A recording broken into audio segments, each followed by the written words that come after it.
সুপ্রিয় দর্শক, আসসালামু আলাইকুম। বিএসআরএম গণতন্ত্র এখন অনুষ্ঠানে আপনাদের সবাইকে স্বাগত জানাচ্ছি। আমি সিকান্দার রেমান। সমসাময়িক বিষয় নিয়ে কথা বলবো। চারজন অতিথি আমাদের সঙ্গে স্টুডিওতে এসে যুক্ত হয়েছেন, আমি পরিচয় করিয়ে দিচ্ছি। আমার ডান দিকে রয়েছেন সৈয়দা আসিফা আশরাফি পাপিয়া, সাবেক সংসদ সদস্য, আইনজীবী। এরপর রয়েছেন ডাক্তার আব্দুল নূর তুষার, গণমাধ্যম ব্যক্তিত্ব। আমার বাদিকে রয়েছেন রুহিন হোসেন প্রিন্স, সাবেক সাধারণ সম্পাদক সিপিবি। সবশেষ রয়েছেন মুজিবুর রহমান মঞ্জু, চেয়ারম্যান এবি পার্টি। আপনার চারজনকেই স্বাগত জানাচ্ছি আজকের আলোচনা শুরু করতে চাই রুহিন হোসেন প্রিন্স, আপনাকে দিয়ে। আমরা বলছিলাম সমসাময়িক বিষয় নিয়ে কথা বলবো। সাধারণত যে সমস্যাগুলি হচ্ছে, বিশেষ করে জ্বালানি খাতের নানা ধরনের সমস্যা, বিশেষ করে গ্যাস এবং বিদ্যুৎ নিয়ে কথা বলবো। তবে তার আগে একটা বার্নিং ইস্যু, সেটা হচ্ছে মক্কা প্রতিরক্ষা চুক্তি।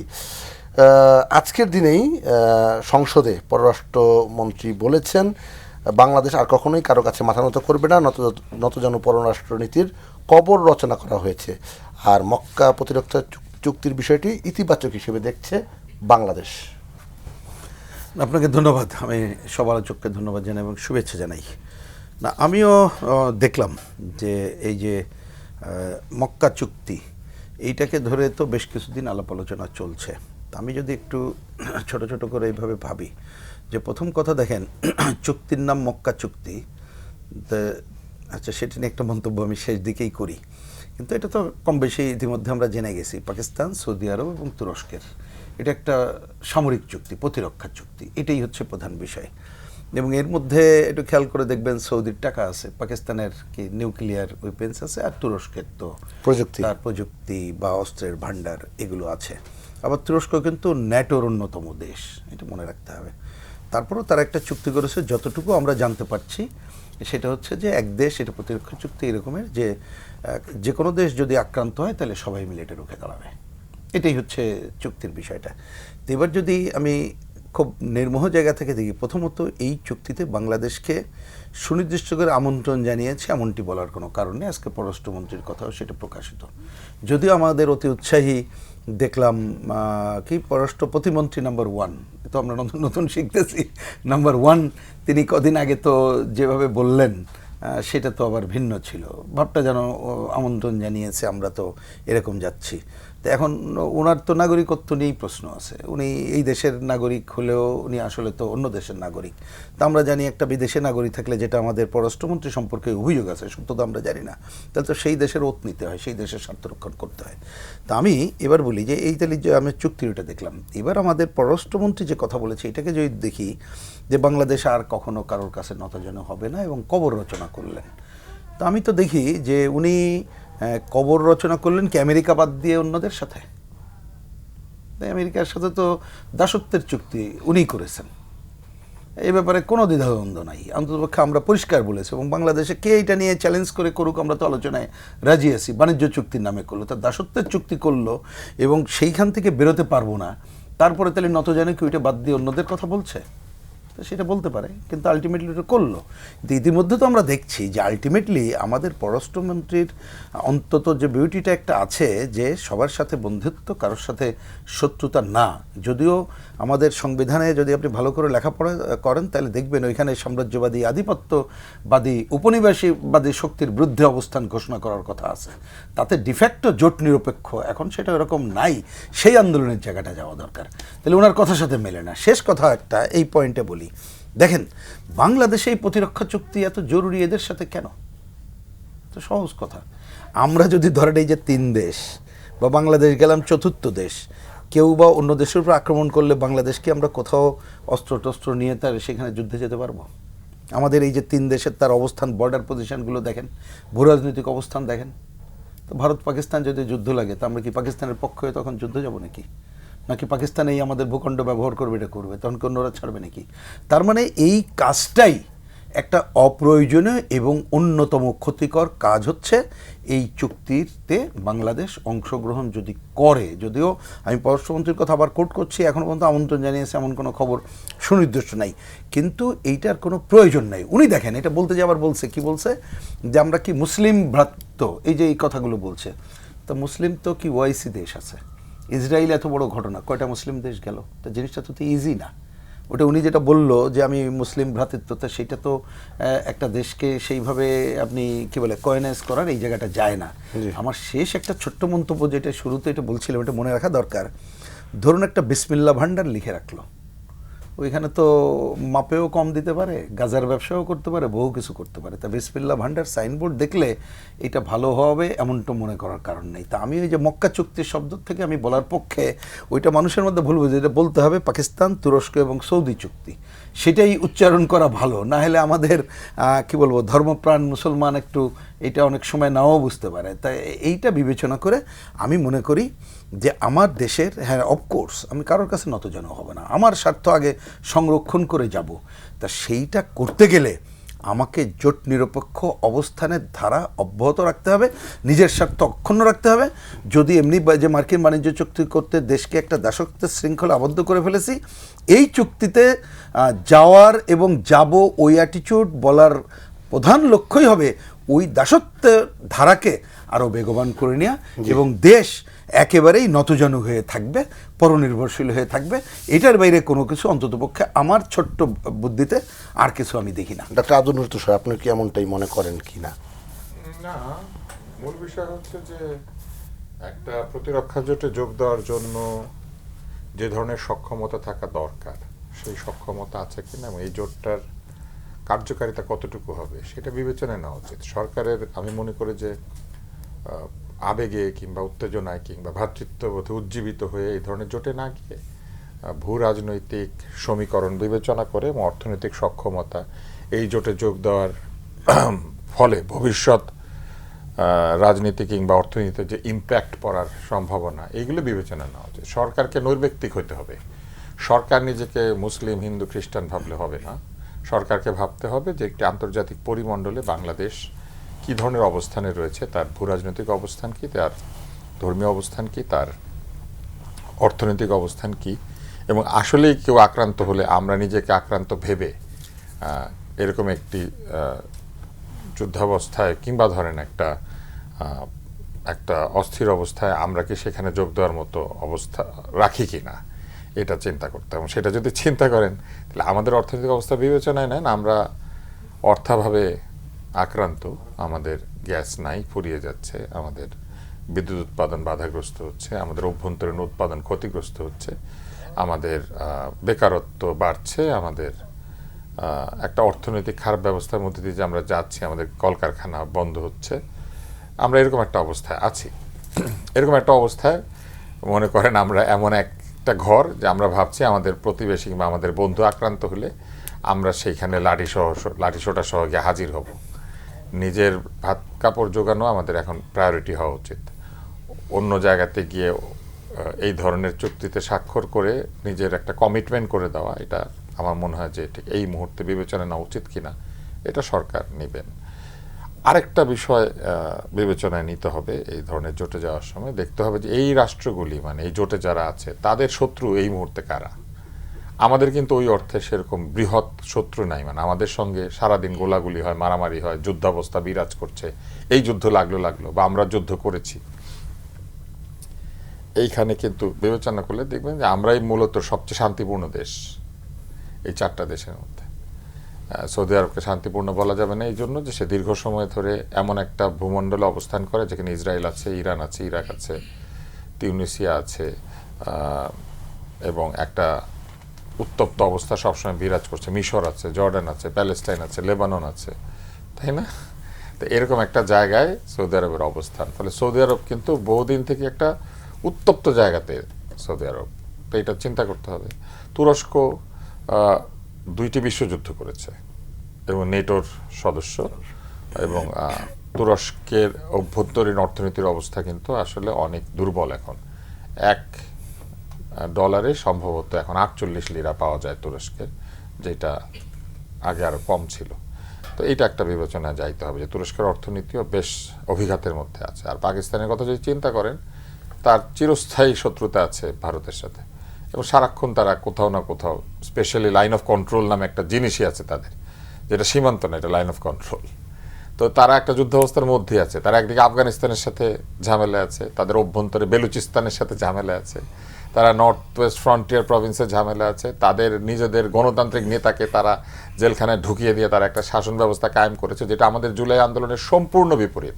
আমাদের জুলাই আন্দোলন বলে স্বাধীনতা, বাক স্বাধীনতা, গণতন্ত্র, সকলের রাজনীতি করার অধিকার। সেখানে বিশ্বকাপ চ্যাম্পিয়ন, সেই দেশের সবচেয়ে গুরুত্বপূর্ণ জননন্দিত একজন ব্যক্তি, যিনি কিনা শওকত খানম মেমোরিয়াল হাসপাতাল তৈরি করেছেন মানুষের টাকা নিয়ে, এবং পাকিস্তানে ক্যান্সার চিকিৎসা ছিল না, সেইখানে ক্যান্সার মানে ছিল না, মানে খুবই মাজুল ছিল, সেইখানে উনি ক্যান্সার চিকিৎসার ব্যবস্থা করেছেন জনগণের জন্য, এবং পাকিস্তানের একমাত্র বিশ্বকাপটা যেটা মানে ওয়ানডে, সেটা উনি এনে দিয়েছেন।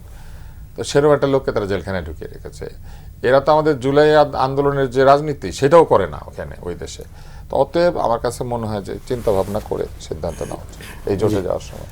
সৈয়দা আসিফা আশরাফি পাপিয়া, এখানে যেটা ব্যাপার হচ্ছে, এমনিতে বাংলাদেশের মানুষ ধর্মভীরু, ধরেন কোরআন শরীফে ভোট নেয়, দোজক বেহেশত এই সমস্ত ধর্মীয় অনুভূতি দিয়ে সাধারণ সিম্পল মানুষকে ভুল বুঝায় অনেক কিছু ঘটনা দুর্ঘটনা বাংলাদেশে ঘটে যাচ্ছে। আর তারপরে মক্কা চুক্তি, নামের আগে যদি থাকে মক্কা, এইটা তো একটা দুর্বল জায়গা।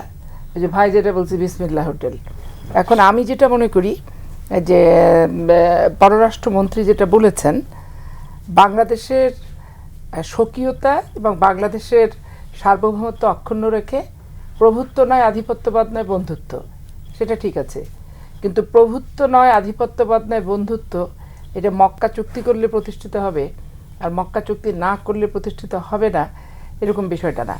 মক্কা চুক্তি স্বাক্ষর করার আগে কি ওখানে যাওয়ার আগে দুইটা বিষয় ভাবতে হবে। প্রথম বিষয় হচ্ছে যে সৌদি আরব অনেক মুসলিম দেশে যুদ্ধ হয়েছে, কোনোদিন কোনো মুসলমান রাষ্ট্রের সপক্ষে সৌদি আরবের কোনো অবস্থান ছিল? দেখাতে পারবে না।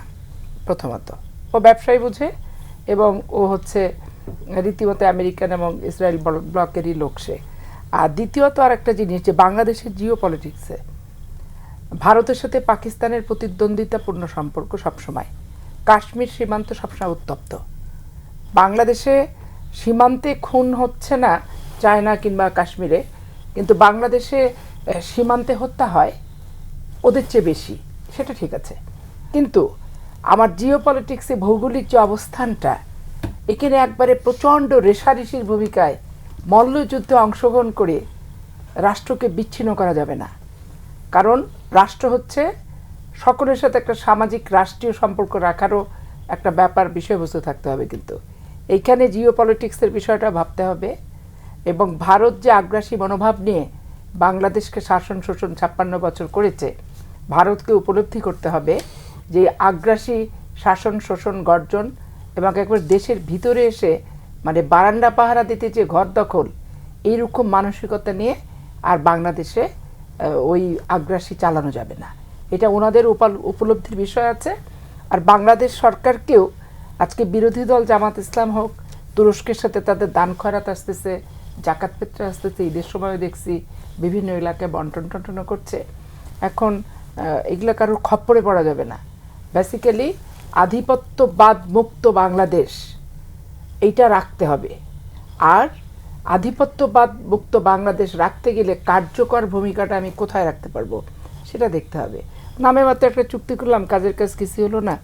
এই তুরস্ক, সৌদি আরব আর পাকিস্তান আর বাংলাদেশে মিলেমিশে কি হবে? কোথায় পাকিস্তান কত দূর একটা সাহায্য পাঠাতেই পারেনি, পূর্ব বাংলা পশ্চিম বাংলা হয়ে এই বাংলাদেশে তো তাদের সৈন্য আস্তে আস্তে তো আকাম কোকাম যা হওয়ার তা হয়ে গেছে, অঘটন ভারত ঘটাই দিছে ধরেন, এরকম একটা পরিস্থিতি। আবার আপনি তুরস্ক আর সৌদি আরব, তো কি আশা করা যায় নাকি? এই জন্য এগুলো চুক্তি সরকারকে সকল রকম প্রপোজাল আসবে, মানে জিও পলিটিক্সে দূরত্ব তৈরি করা, ভারত যেটা করেছে সেটা আরও ব্যাপক দূরত্ব করার জন্য বিভিন্ন রকম আসবে পরামর্শ। কিন্তু এর ভিতরে সরকারকে খুব ঠান্ডা মাথায় সুস্থভাবে চিন্তা করতে হবে, শেষ ভালো যার সব ভালো তার।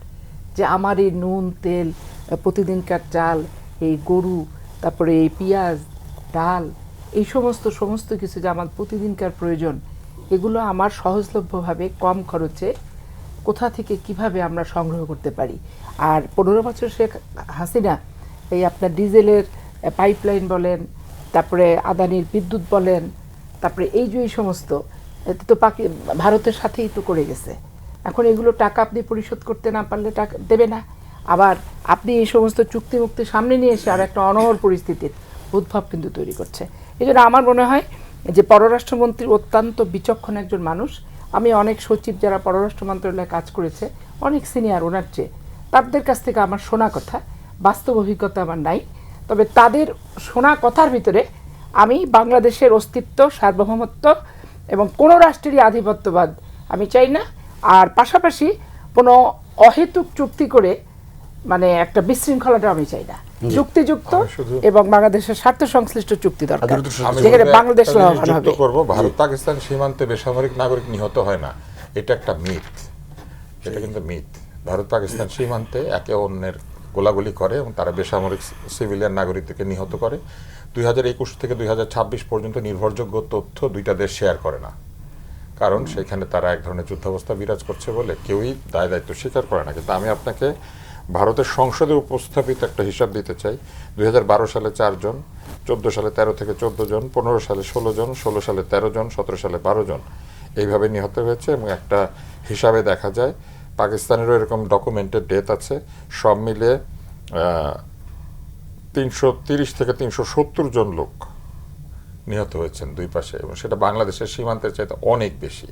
অতএব এটা একটা মিথ। কাশ্মীর, না, বেসামরিক নাগরিক কাশ্মীরটাতে। নিহত হচ্ছে, সামরিক নিহত কিন্তু আলাদা। বেসামরিক নিহত এবং কাশ্মীরের সীমান্ত বাদ দিয়ে এই হিসাবটা, আচ্ছা, তাই? কাশ্মীরের সীমান্ত বাদ দিয়ে কিন্তু এই হিসাবটা, কারণ কাশ্মীরের যুদ্ধাবস্থা আছে এক ধরনের, কাশ্মীরের সীমান্ত বাদ দিয়ে এবং যুদ্ধাবস্থা আছে। অতএব এগুলা শুধু সিভিলিয়ান ডেথ। তো অতএব ওনাদের সীমান্তে বেসামরিক নাগরিক মরে না, এটা একটা সঠিক কথা সম্পূর্ণ না। একটা গুজব। আর এটা ঠিক না। চায়নাটা? এটা ঠিক। মজিবুর রহমান মঞ্জু, আমরা মক্কা চুক্তি নিয়ে কথা বলছিলাম, তো আপনার বক্তব্যটা জানতে চাই। মানে যেটা তিনজনের বক্তব্য বুঝলাম, যেটা সবশেষ পাপিয়া বাবা বলছিলেন যে অহেতুক চুক্তি, আপনিও কি এই চুক্তিতে হয়তো কোনো কিছুতে যাওয়া যাবে না। প্রথম হচ্ছে যে আজকে পররাষ্ট্রমন্ত্রী তো এটা পরিষ্কার করেছেন যে বাংলাদেশ এই ধরনের চুক্তিতে আবদ্ধ হয়নি এবং এই ধরনের চুক্তির কোনো আমন্ত্রণও পায়নি, নাম্বার 1 কথা। নাম্বার 2 হচ্ছে চুক্তিটা অ্যাকচুয়ালি প্রথম 2025 সালে, আমরা যতটুকু জানি 25 সালে সৌদি আরবের সাথে পাকিস্তানের একটা চুক্তি হয়েছিল, এবং সৌদি আরবের বিভিন্ন প্রতিরক্ষা ক্ষেত্রে পাকিস্তান অলওয়েজ সৈন্য দিয়ে, তাদের প্রযুক্তি দিয়ে সাহায্য করে। এটা অনেক পুরনো তাদের প্যাক্ট। 2026-এ এসে এখানে টার্কি জয়েন করেছে।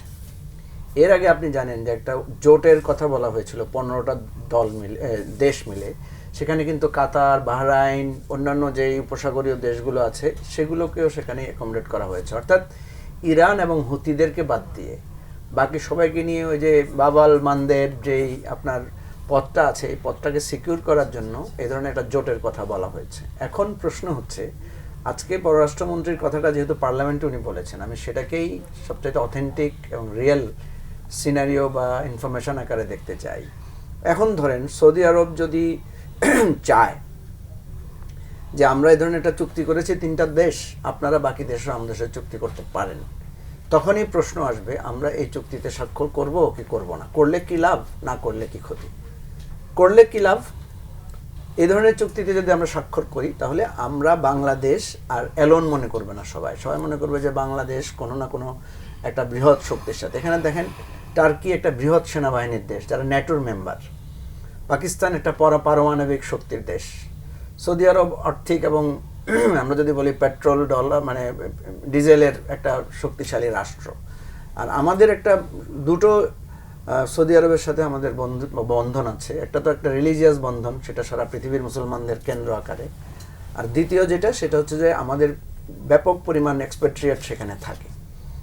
এখন এই জায়গাটায় আমাদের আমরা মনে করি যে অন্ধ বিরোধিতা বা অন্য দৃষ্টিকোণ থেকে না হয়, এটা নিয়ে একটা চুলচেরা বিশ্লেষণ হওয়া দরকার। যেটা পররাষ্ট্রমন্ত্রী আজকে বলেছেন যে আমরা যদি এই ধরনের চুক্তির কোনো মানে পাই, অফার পাই, তাহলে আমরা বিষয়গুলো নিয়ে আলোচনা করবো এবং এটা পার্লামেন্টে আলোচনা হওয়া উচিত। আপনি যখন আপনার যখন কিছু বন্ধু থাকবে, আপনার যখন একটা শক্তি বৃদ্ধি হবে, তখন কিন্তু আপনার গুরুত্বটা আলাদাভাবে দেখা যাবে। দ্বিতীয় হচ্ছে, আপনি যদি এই ধরনের প্যাক্টে অংশগ্রহণ করেন বা এই ধরনের কোনো একটা জোটের সাথে আপনি থাকেন, তাহলে এখানে কিন্তু এই জোটে অনেকগুলো বিষয় আছে, যে আপনার অস্ত্রের লেনদেন, প্রযুক্তির আদান প্রদান, আপনার প্রতিরক্ষা ব্যবস্থার অনেকগুলোর আদান প্রদানের বিষয় থাকবে।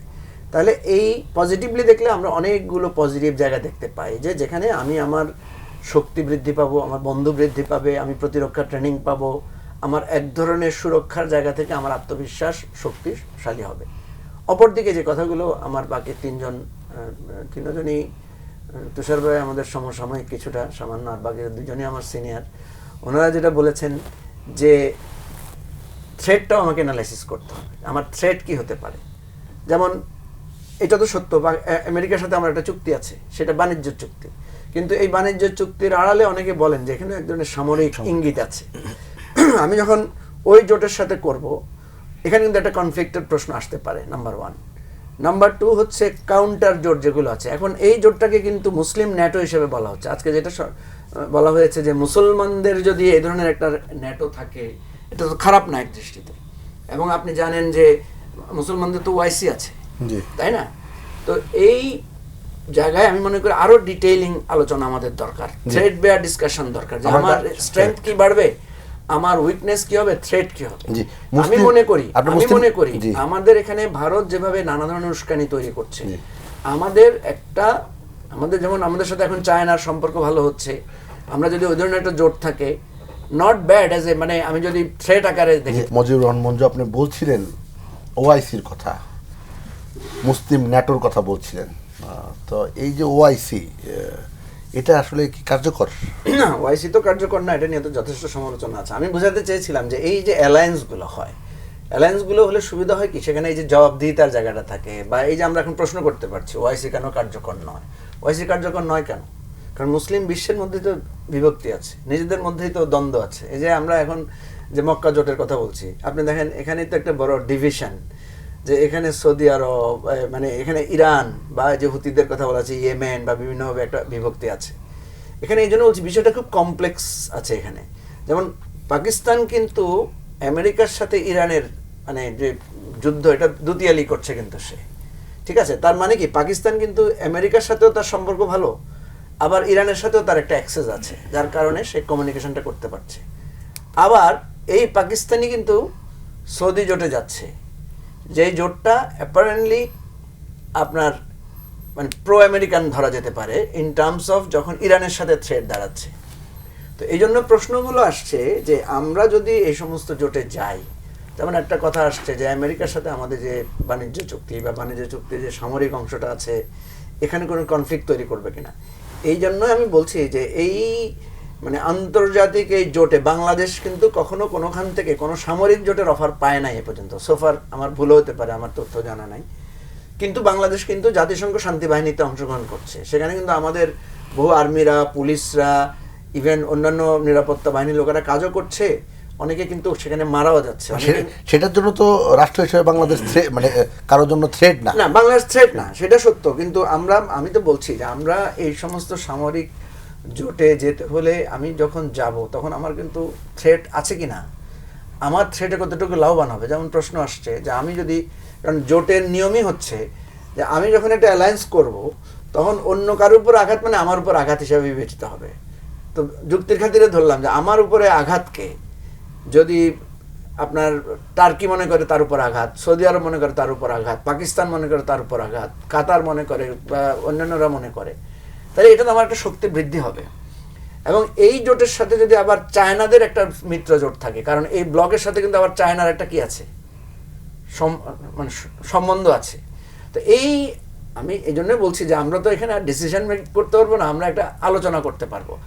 এই দৃষ্টিকোণ থেকে কিন্তু আমি একটা পাওয়ারের মানে একটা শক্তির অবস্থান দেখতে পাচ্ছি। যদি এটা প্রপারলি করা যায় তাহলে আমাদের অ্যাকচুয়ালি আমরা সামরিকভাবে থ্রেট তো আছে শুধু ভারতের দিক থেকে, আর কিছুটা মিয়ানমার, যেটা আমাদের এখন আমরা থ্রেটে, যদিও তুষার ভাই বলেছেন যে আমরা এখন পর্যন্ত কোনো ঝামেলায় নাই, ঝামেলা আছে, কিন্তু এই যে একটা সাক্ষাৎ মানে বিপদ আমাদের ঘাড়ের উপর এসে পড়েছে যে মিয়ানমারের বা রোহিঙ্গা ইস্যুটা, ইতিমধ্যে তো আপনি দেখেছেন এই রোহিঙ্গার ওখান থেকে কিন্তু নানা ধরনের অস্ত্র, তারপরে মাদকের চোরাচালানের বিষয়টা আছে।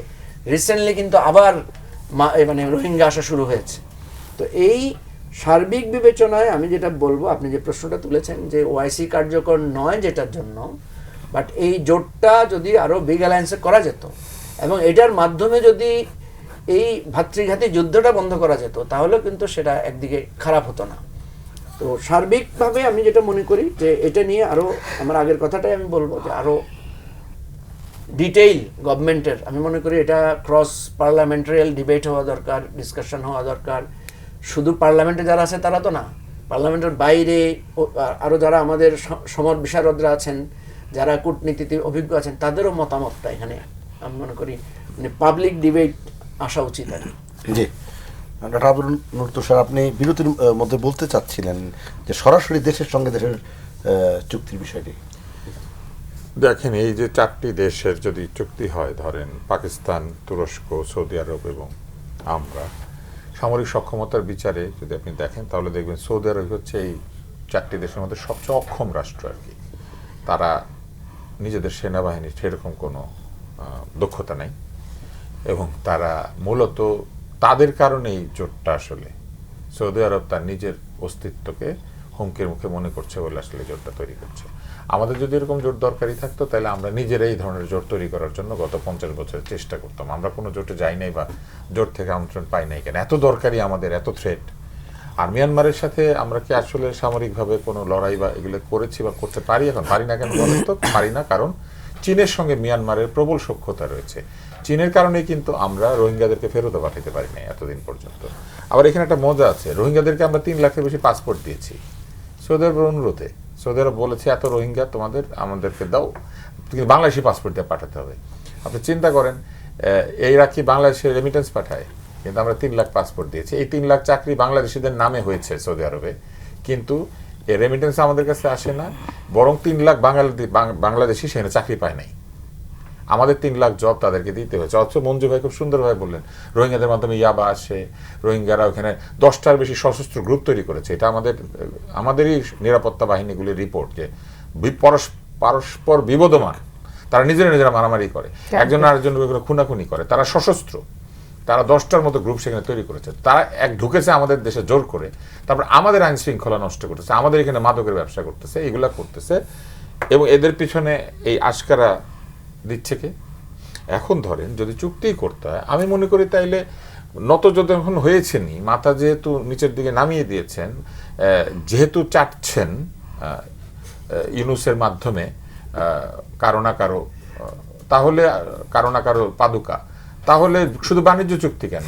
জিসোমিয়া সাইন করেন, আকসা সাইন করেন, সরাসরি আমেরিকার সাথে নিরাপত্তা চুক্তি করা উচিত আমাদের। আরো বেশি দাসত্বের কবলে, মানে করবো দাসত্ব একজনের, আর সেই দাসের আমাদেরকে দিবে না, আমাদেরকে প্রতিরক্ষা দিবে না, দিতে হবে।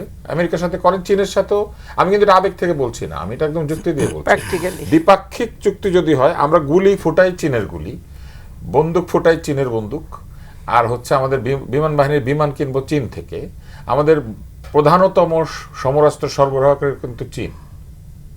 তাহলে চীনের সাথে আমাদের বরং দ্বিপাক্ষিক নিরাপত্তা চুক্তি থাকলে আমি মনে করি যে সেটা অনেক বেশি কার্যকর।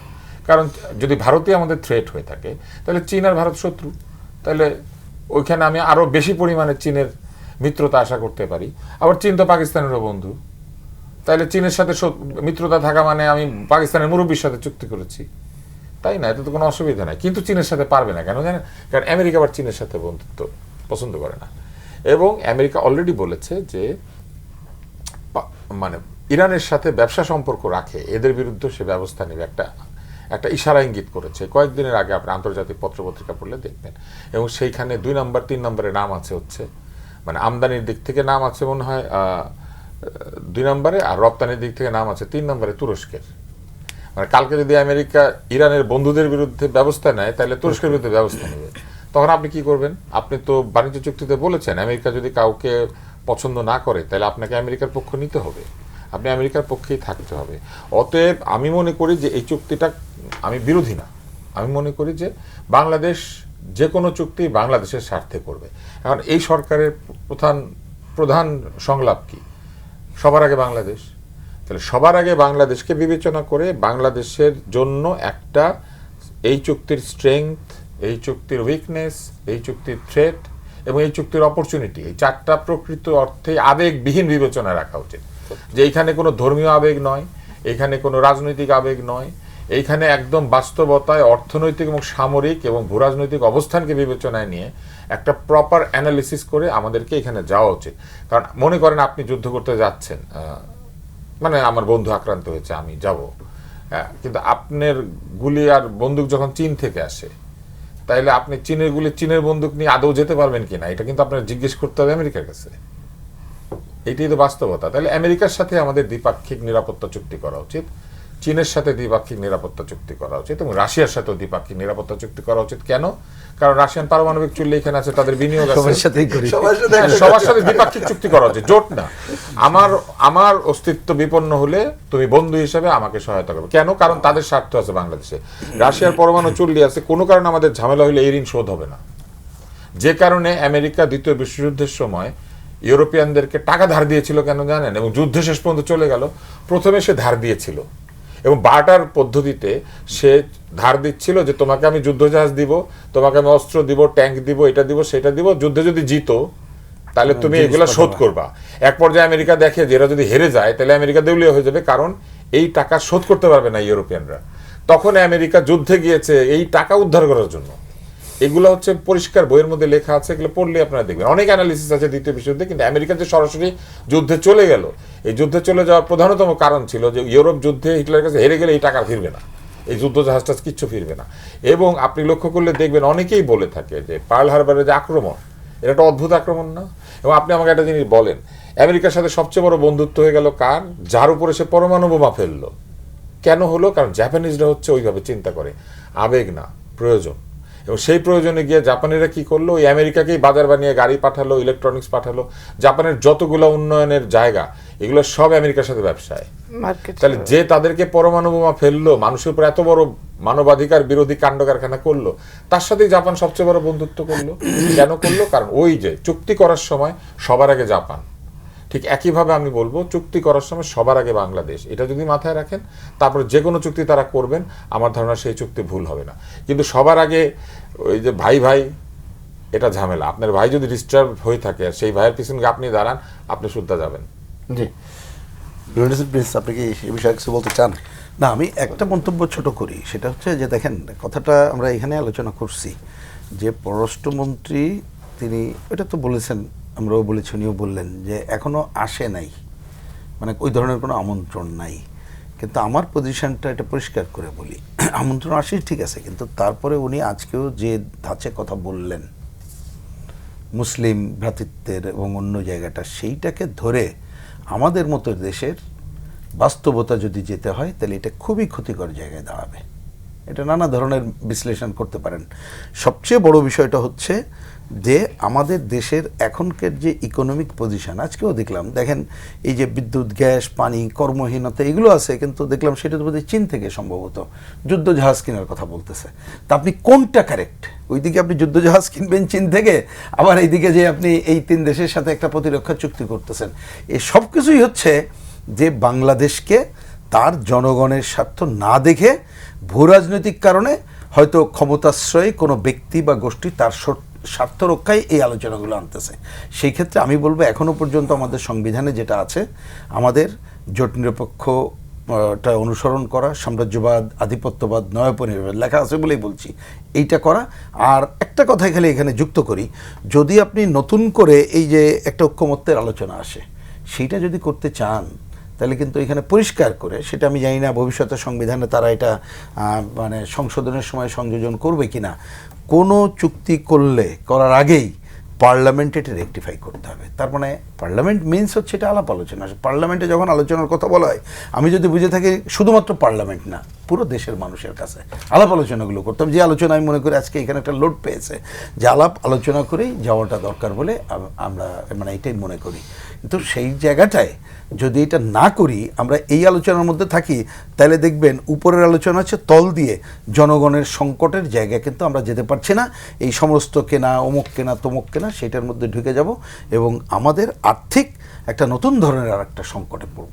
জি, এবং চীনের কিন্তু বাংলাদেশে বিনিয়োগ আছে, ফলে চীনেরও স্বার্থ আছে। আপনি চাইলে আমরা যদি নেগোশিয়েট করি, চীনের সাথে নিরাপত্তা চুক্তি করা সবচেয়ে সহজ।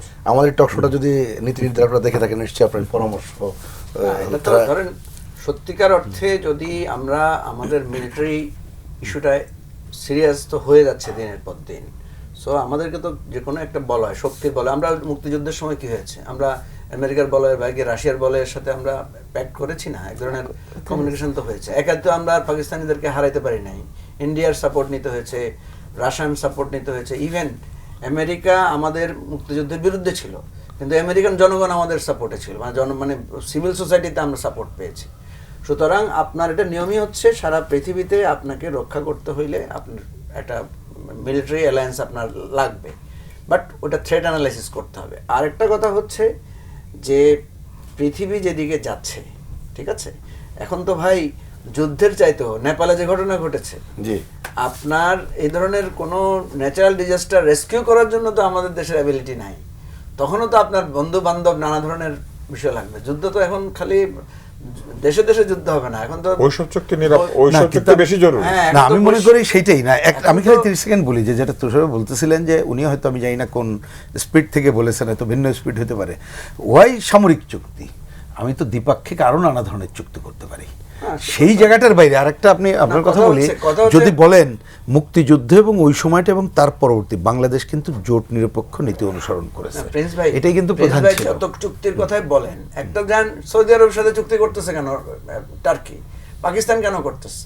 এটা তো এখানে তো বুঝতে পারতেছি এখানে আর্থিক একটা ব্যাপার আছে, না, না, তাই না? তার জায়গাটা তো তার আর্থিক একটা জায়গার ব্যাপার আছে, এখানে এক ধরনের ফিনান্সিয়াল সাপোর্টের ব্যাপার আছে, তারপর তেলের লেনদেনের ব্যাপার আছে। আমার সাথে অন্যরা চুক্তি করবে কেন? আমি দ্বিপাক্ষিক অন্য চুক্তি করতে পারি আমার সাথে, ওয়াই সামরিক। যতক্ষণ পর্যন্ত বাংলাদেশ শক্তিশালী রাষ্ট্র আকারে, বাংলাদেশ একটা প্রয়োজনীয় রাষ্ট্র, ওই যে যেটা তুষার ভাই বলেছেন যে যার এখানে স্বার্থ আছে সেই তো আমার সাথে চুক্তি করবে। ভাই যার স্বার্থ নাই সে তো তাইলে আমার কাছ থেকে চুক্তি করবে কেন? সে আমাকে ন্যাচারাল ডিজাস্টারে সাহায্য করবে কেন? একটাই মানবিক কারণ, আর তো কোনো কারণ থাকতে পারে না। সুতরাং আমাদেরকে খেয়াল রাখতে হবে বাহ্যিক বিশ্বের সাথে যত চুক্তি করি, আমার রাষ্ট্র যদি শক্তিশালী না হয়, আমার ইকোনমি যদি ডেভেলপ না করে, আমার পলিটিক্যাল ইউনিটি যদি তৈরি না হয় রাষ্ট্রের, তাইলে চুক্তি করে এটা খুবই কারেক্ট অ্যাপ্রোচ। এটা আরেকটা দেশের কলোনি হতে পারবেন, স্যাটেলাইট কলোনি হবেন, এর বেশি কিছু তো আর হবে না। ঠিক। আসিফা আশরাফি পাপিয়া, আমি একটু ভিন্ন জায়গা থেকে প্রশ্নটা করতে চাই যে আমরা চুক্তির বিষয়ে আলোচনা করছি, ভাই আবার বলছিলেন যে চীনের কাছ থেকে কি কেনা কথা বলছিলেন। দেখলাম তো আজকেই বলছে যে কি বলে যুদ্ধ বিমান কিনছে। এখন আমাদের আজকে আলোচনা তো হচ্ছে, আমরা এটার মধ্যে আছি। আসলে কি এগুলো আসলে এখানে ব্যাপারটা হয়েছে কি যে বাংলাদেশকে এমন একটা পরিস্থিতিতে আমরা জনসংখ্যাটা, ম্যান পাওয়ারটা 18 কোটি দেশের মানুষের এই বাজারটা ধরতে চাচ্ছে সবাই, স্বাভাবিক কারণে। না, আমি সেটা বলছি না, আমি বলছি যে প্রায়োরিটিটা কি আমাদের, কি এখন এই সমস্ত চুক্তিটা প্রায়োরিটি, নাকি যেই সংকট চলমান রাষ্ট্রের সাথে রাষ্ট্রের চুক্তি সম্পর্কে এগুলো থাকবে, কিন্তু পাশাপাশি গুরুত্বপূর্ণ বিষয় চুক্তিটা কিসের জন্য হয়, যে আমি কোথা থেকে তেল আনতে পারবো, সুবিধা কোথায় পাবো। তেলের চুক্তি না, না, কথার কথা কেন হবে না? পাকিস্তানের সাথে সৌদি আরবের চুক্তিটা কি? তারা ধরেন এই যে তাদের একটা চাল আছে বাসমতি চাল, সেটা বছরে অনেক পরিমাণ তাদের কাছ থেকে সৌদি আরব নিচ্ছে। তারপরে হজের একটা কোটা আছে, দেখবেন কত পাকিস্তানি হজ করতে হবে, সেখানেও একটা ব্যবসা আছে। বোরখা থেকে, সুগন্ধি থেকে, আতর থেকে, তসবি থেকে, এগুলোরও কিন্তু আমদানির ভারত কিন্তু কি বলে সৌদি আরব পাকিস্তান থেকে কিন্তু নিচ্ছে এদের, আর তার বিনিময়ে তারা তেল নিচ্ছে। এই সমস্ত বিষয়বস্তু আছেই ব্যবসায়িক ছাড়া আপনার কোনো চুক্তি তো আর মামা বাড়ি খালু বাড়ির মতো বেড়াতে যাওয়ার মতো মিষ্টিতে হাঁড়ি নিয়ে তো সেই আত্মীয়তার চুক্তি হবে না। এইখানে বাংলাদেশে যে প্রবলেমগুলো আছে, এই প্রবলেমগুলো জনগণ সবচেয়ে বেশি লাভবান কোন রাষ্ট্রের সাথে সম্পর্ক করে সহজলভ্যভাবে উপকৃত হবে, এই বিষয়টা হচ্ছে দেখার বিষয়। এখন বাংলাদেশের মেইন প্রবলেম হচ্ছে অর্থনৈতিক অবস্থা খারাপ। এখন অর্থ ছাড়া আমি বিদ্যুৎও পাবো না, আমি ডিজেলও পাবো না, আমি পেট্রোলও পাবো না। তাহলে এখন এই বিষয়গুলো আমাদের মাথার ভিতরে সবার আগে প্রাধান্য দিতে হবে। সবার আগে প্রাধান্য দিতে যেখানে আমি এখানে সহজলভ্যভাবে ইজিলি সিম্পলভাবে আমি আনতে পারবো, নিতে পারবো এবং তাৎক্ষণিকভাবে আমি সমস্যার সমাধান করতে পারবো যার কাছ থেকে নিয়ে, সেটা চায়নাই হোক, মালয়েশিয়ায় হোক, কিংবা আরও কোনো রাষ্ট্র হোক, এই মিয়ানমারই হোক, বার্মাই হোক, তো সেগুলো আমাদেরকে দেখতে হবে।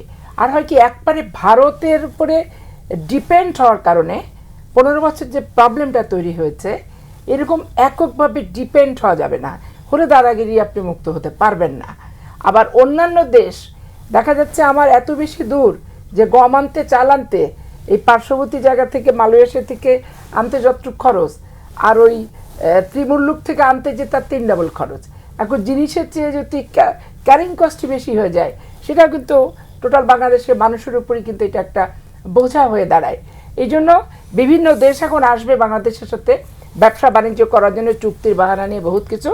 বাংলাদেশ সরকারকে ওই সবার আগে বাংলাদেশ, যেটা তুষার ভাই বলছে তার ওই কথার সাথে আমি একমত, যে বাংলাদেশের মানুষের নিত্য প্রয়োজনীয় দ্রব্যাদির দাম কিসে কমবে এবং মানুষের লম্বা লাইন পেট্রোল পাম্পে থাকবে না, লোডশেডিং কিভাবে কমানো যায়, বিদ্যুৎ কিভাবে বাড়ানো যায় এবং ডিজেলের চাহিদা কিভাবে মেটানো যায়, এই প্রায়োরিটিগুলো সবার আগে প্রাধান্য দিতে হবে। এই বিষয়গুলি, এইগুলি প্রাধান্যর ভিত্তিতেই হচ্ছে যে কোনো রাষ্ট্রের সাথে সম্পর্ক। তো এইগুলো ছাড়াও যে সব রাষ্ট্রের সাথে এইসব চুক্তি হবে তা না, কিন্তু তারপরে সবার সাথে সম্পর্ক রাখতে হবে আর এই বিষয়গুলিকে প্রাধান্য দিতে হবে।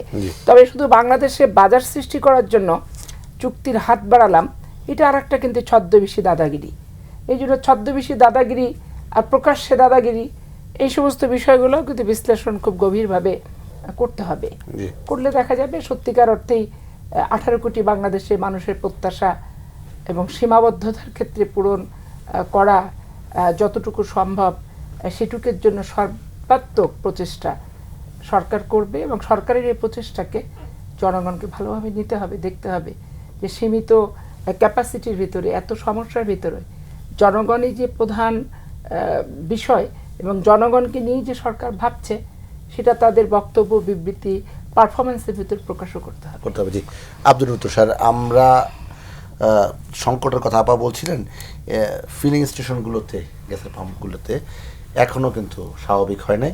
বাসা বাড়িতেও চুলা জ্বলছে না এবং প্রতিদিনই গণমাধ্যমে এই রিপোর্টগুলি আসছে এবং সরকারের পক্ষ থেকে যেটা বলা হচ্ছে যে বিগত 15-16 বছরের যে অনিয়ম, দুর্নীতি, কুইক রেন্টাল কিংবা নানা যেই অনিয়মগুলি হয়েছে, এসব কারণে সেটার একটা ফলশ্রুতিতে এগুলি হচ্ছে।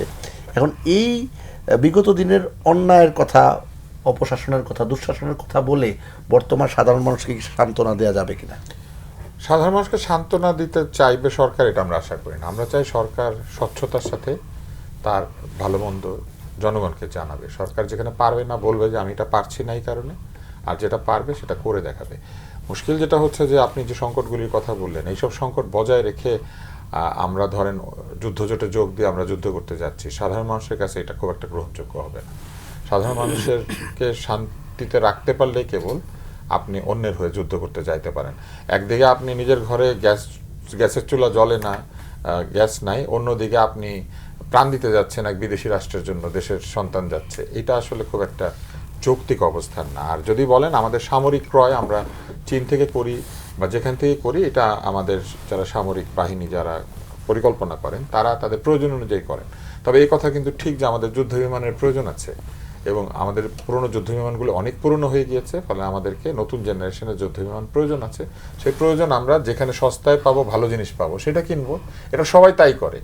পৃথিবীতে আপনি লাউ কদু কেনার থেকে শুরু করে রকেট কিনতে গেলেও মানুষ যেখানে সস্তা পাবে এবং ভালো পাবে সেখান থেকে কিনবে। আজকে যে ইলন মাস্কের রকেট নেটো ব্যবহার করে, কি বলে নাসা ব্যবহার করে, এর কারণ হচ্ছে নাসার রকেটের খরচ অনেক বেশি, ইলন মাস্কের রকেটের খরচ কম। সেই কারণে আমরাও যে স্যাটেলাইট পাঠিয়েছিলাম, আমরা স্পেসএক্স এর রকেট দিয়ে পাঠিয়েছি, কারণ তার রকেট ফেরত আসে। এই যে পুনঃব্যবহারযোগ্য রকেট তারা তৈরি করেছে, যেটা নাসা করতে পারে নাই। এখন দেখেন আমেরিকাও যেখানে সস্তা ওখানে গিয়ে রকেট কিনে। তাহলে আপনি তো বিবেচনা করতে হবে যে যেখানে আমি সস্তা পাবো সেখান থেকে কিনবো। প্রবলেমটা কোথায় দাঁড়িয়েছে?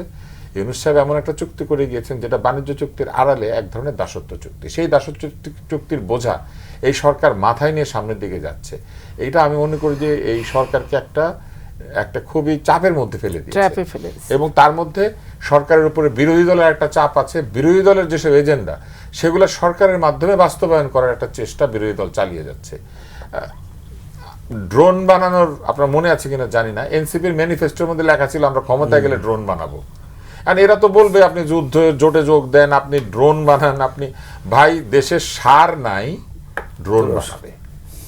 তো এইগুলা তো অবাস্তব চিন্তা না।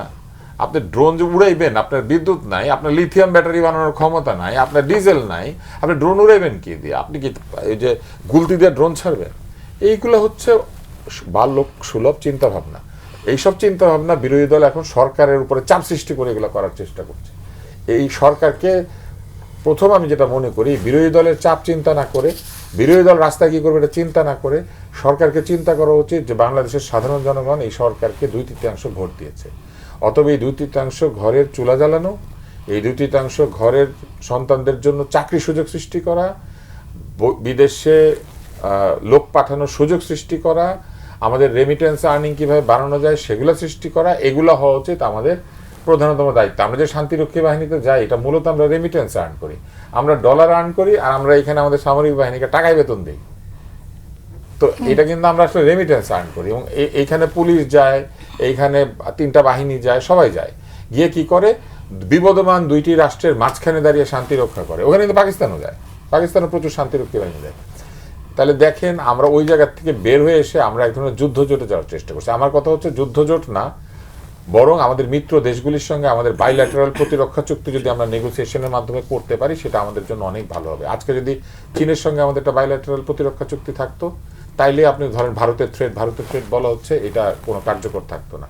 রাশিয়ার সঙ্গে যদি আমাদের বাইল্যাটারাল একটা প্রতিরক্ষা চুক্তি থাকতো, তাহলে ভারতেরই মিত্র দেশের সঙ্গে আমাদের বাইল্যাটারাল প্রতিরক্ষা চুক্তি, তাইলেও ওখানে ভারত জোরে কথা বলতো না। আবার ধরেন আমেরিকার সাথে যদি আমাদের একটা বাইল্যাটারাল প্রতিরক্ষা চুক্তি থাকতো, তাহলে পাকিস্তানও কিছু বলতো না। প্রবলেমটা কোথায় আমি বলি, আমেরিকা এমন এক মোড়ল, আমেরিকা আপনার সাথে চুক্তি করে বলে দিবে আমি তোর সাথে চুক্তি করছি, তুই অমুক অমুকের সাথে চুক্তি করতে পারবি না। এইটা হচ্ছে সমস্যা। এই মোড়লের সঙ্গে চুক্তি করার কারণে আজকে আপনি আর স্বাধীনভাবে অন্য কারোর সাথে চুক্তি করতে পারবেন না। এই চুক্তি করতে গেলেও এটা নিশ্চিত যে তাদের কাছে জিজ্ঞেস করতে হবে। এই জিজ্ঞাসা করার যে পররাষ্ট্রনীতি ইউনূস সাহেব চালু করে দিয়ে গেছেন, এই জোয়াল থেকে মুক্ত হওয়া হচ্ছে, আমি মনে করি যে এই সরকারের একটা লক্ষ্য হওয়া উচিত। তারা কত মানে সুচিন্তিত নেগোসিয়েশনের মাধ্যমে প্রকৃত অর্থেই একজনের কাছে জিজ্ঞেস করে আপনি বাজারে যাবেন, মানে ব্যাপারটা কিরকম আপনাকে বলি, আপনি এটা বলেই শেষ করি। একটা সময় ছিল যে আপনি ওই জমিদারদের বাড়ির সামনে জুতা খুলে নিয়ে হাঁটতে হইতো। জমিদার সাহেবের বাড়ির সামনে জুতা পরে যাওয়া যায় না, ছাতি খুলে যাওয়া যায় না। আমাদের দেশে কিন্তু এরকম অবস্থা ছিল, আমাদেরকে ছাতি বন্ধ করে জুতা বগলে নিয়ে হাঁটে যাইতে হইতো, কারণ জমিদারের বাড়ির সামনে এইভাবে হাঁটা যাবে না। তো আপনি বাজারে যাবেন, আপনি ছাতি খুলবেন কি খুলবেন না, এই পারমিশন নিতে হবে বহু দূর থেকে। সেই চুক্তি ইউনূস সাহেব করে গিয়েছেন। এবং আপনি কোথায় গিয়ে বাজার করবেন, কার কাছ থেকে জিনিস কিনবেন, এটাও তাদেরকে জিজ্ঞেস করতে হবে। হ্যাঁ, হাতের কাছে গম থাকতে আপনাকে যাইতে হবে গম কিনতে আমেরিকায়, গরুর মাংস পর্যন্ত কিনতে আমেরিকা যাইতে হবে, যেখানে গরু সব ইন্ডিয়ার গরু বসে আছে। হ্যাঁ, তো ইন্ডিয়ান গরু কাটতে পারবেন না, আমেরিকার থেকে গরু এনে কাটতে হবে। এই যে অবস্থাটা তৈরি করে দিয়েছেন ইউনূস সাহেব, এই অবস্থাটা পরিপূর্ণভাবে আমাদের ঘাড়ের উপরে এসে বসেছে। এবং সেইটাকে আজকে আমি মনে করি যে চিন্তা করা উচিত যে কি করে আমরা এই দাসত্ব চুক্তির হাত থেকে কত সুকৌশলে আমরা এইটাকে অফলোড করতে পারবো, মুক্তি পাবো, এটা চিন্তা করা উচিত। কারণ আপনি তুলে আনতে হবে ওইখান থেকে, আপনাকে গ্যাস কিনতে তো হচ্ছে, অলরেডি তাদের গ্যাসের কার্গো আমাদের কিনতে হচ্ছে, তারপর গম আনতে হবে, বীজ আনতে হবে, গরু মাংস আনতে হবে, কৃষি পণ্য কিনতে হবে, এগুলো তাদের কাছ থেকে কিনতে হবে। গম তো রীতিমতো বাধ্যতামূলক ভাবে কিনতে হবে আমাদের, তাদের গম তারা বেচতে পারে না, আমাদের কাছে বেচবে। আজকে আটা ময়দার দাম বাড়বে, এবং আটা ময়দার দাম বাড়ার জন্য এই চুক্তি দায়ী, কেননা অলরেডি আমরা বিশ্ববাজারের চেয়ে বেশি দামে আটা ময়দা কিনছি, মানে গম কিনছি। রহিন হোসেন প্রিন্স, নিত্য সমস্যা যেগুলো বিদ্যুৎ, গ্যাস, জ্বালানি সংকটের কথা, সেই সঙ্গে আব্দুল নূর তুষার আবার এই চুক্তির কথা বলছিলেন এবং শঙ্কার কথাই বলছিলেন যে নিত্য পণ্যের বাজারে এটার প্রভাব পড়তে যাচ্ছে। না, একটা তো এটা হয়তো দেখেন, আমরা আজকে যে একটা চুক্তির যতটুকু আলোচনা করছি, আমার বিবেচনায় আমরা চেষ্টা করছি, কিন্তু অত আলোচনাটা কিন্তু আসলো না মার্কিন বাণিজ্য চুক্তি। কিন্তু আসা খুবই জরুরি, কারণ খুবই কারেক্টলি কিন্তু আমি দেখেছি টকশোতে অনেকে এসে কি বলছে শুনবেন, যে হ্যাঁ গম বেশি দামে কিনছে, এটা উন্নততর গম, এর কোনো যুক্তি আছে? বুঝছেন, মানে বিষয়গুলো কিন্তু এরকম। তাহলে কি এটা বলবে যে এলপিজি গ্যাস বেশি দামে কিনতেছি, ওইটা উন্নততর এলপিজি?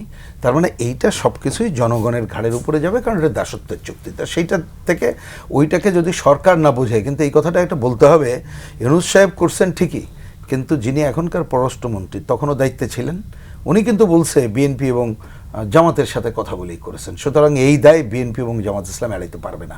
ইউনূস সাহেবের কথা এখন আমরা বলেও এটাও শুধু তার ঘাড়ে দোষ দিলে হবে না, এখন দায় এই বিএনপি মানে সংসদে যারা আছে প্রধানত তাদেরকেই কিন্তু নিতে হবে, নাহলে প্রত্যেকটা ঘটনায় এর অভিঘাতগুলো কিন্তু খুবই খারাপ জায়গায় পড়বে। এবং এটাও কারেক্ট, এই জন্য রিপিট করতে হচ্ছে কথাটা। আপনি ওইখানে যা আছে এটা মঞ্জুবেও বলছেন, এটা শুধু বাণিজ্য চুক্তি, এটা সামরিক চুক্তির তো বিষয় আছে, আপনি অনেক কিছু কিনতে পারবেন না, আমাদের অনেক কিছু ওপেন করে দিতে হবে, মানে এটা ভয়াবহ ঘটনা।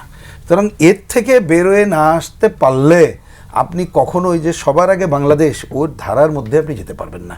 এবার আসি ছোট করে বললো, দেখেন দেশে তো কিন্তু ভয়াবহ সংকট, এটা কেউ অস্বীকার করতে পারে না। যে পাপি আপু বললেন অর্থনৈতিক সংকট, আমি আজকেই এই ঢাকার বাইরে খুলনা থেকে এলাম, আপনি বিশ্বাস করবেন কি না জানি না, আমি বোধহয় এই প্রায় মাসখানেক পরে গেলাম, আমার যত লোকের সাথে দেখা হলো, যেহেতু এটা আমার নিজের খুব ছোটোবেলার এলাকা এবং নিজের এলাকাই বলি আর কি, আমি ভেবেছিলাম যে তারা হয়তো জিনিসপত্র অন্য কথা বলবে। আগে বলে ভাই খুলনা তো এখানে একটা কি বলে সন্ত্রাসের নগরী, পুরনো এক সময় ছিল, অনেক দিন ছিল, এটা হয়ে গেছে, এই আমরা তো এখানে বসবাস করাটাই কঠিন হচ্ছে। সেচকে চুরি থেকে শুরু করে একটা ভয়াবহ পজিশনগুলো যাচ্ছে। তার মানে এগুলো কিন্তু সব আপনি বুঝতে হবে যে খালি জিনিসপত্রের দামের মাঝে এই জায়গাগুলো মানুষের কিন্তু স্বস্তিটা নাই। এই যে সংকট, সেই জায়গাটা তো কই আমাদের কিছু আপনি দেখবেন কোনো অ্যাটিটিউড কি আমরা দেখতে পাচ্ছি যে এই জায়গায় আমরা করব। এবং আরেকটা কথা না বললেই নয়, আজকে ঠিকই আইনের যথাযথ প্রয়োগ করতে হবে, কিন্তু আমাদের সোসাইটিটা যেভাবে ভেঙে গেছে, আপনি সেটা পুনর্গঠনের কোনো কাজটা কি করছেন?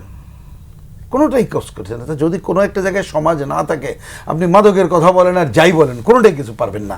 আর জিনিসপত্রের দাম সহ এটার একটা অভিঘাত কেন আসছে? কারণ আপনি কর্মহীনতা বাড়তেছে, দারিদ্রতা বাড়তেছে, আর এখন গ্যাস বিদ্যুৎ সংকটের কথা বলে আপনি দেখেন কলকারখানা কিন্তু বন্ধ হচ্ছে। কিন্তু খুব ছোট কথা বললেই ব্যাখ্যায় যাচ্ছি না, কারণ নিয়ে তো একটা বড় আলোচনা।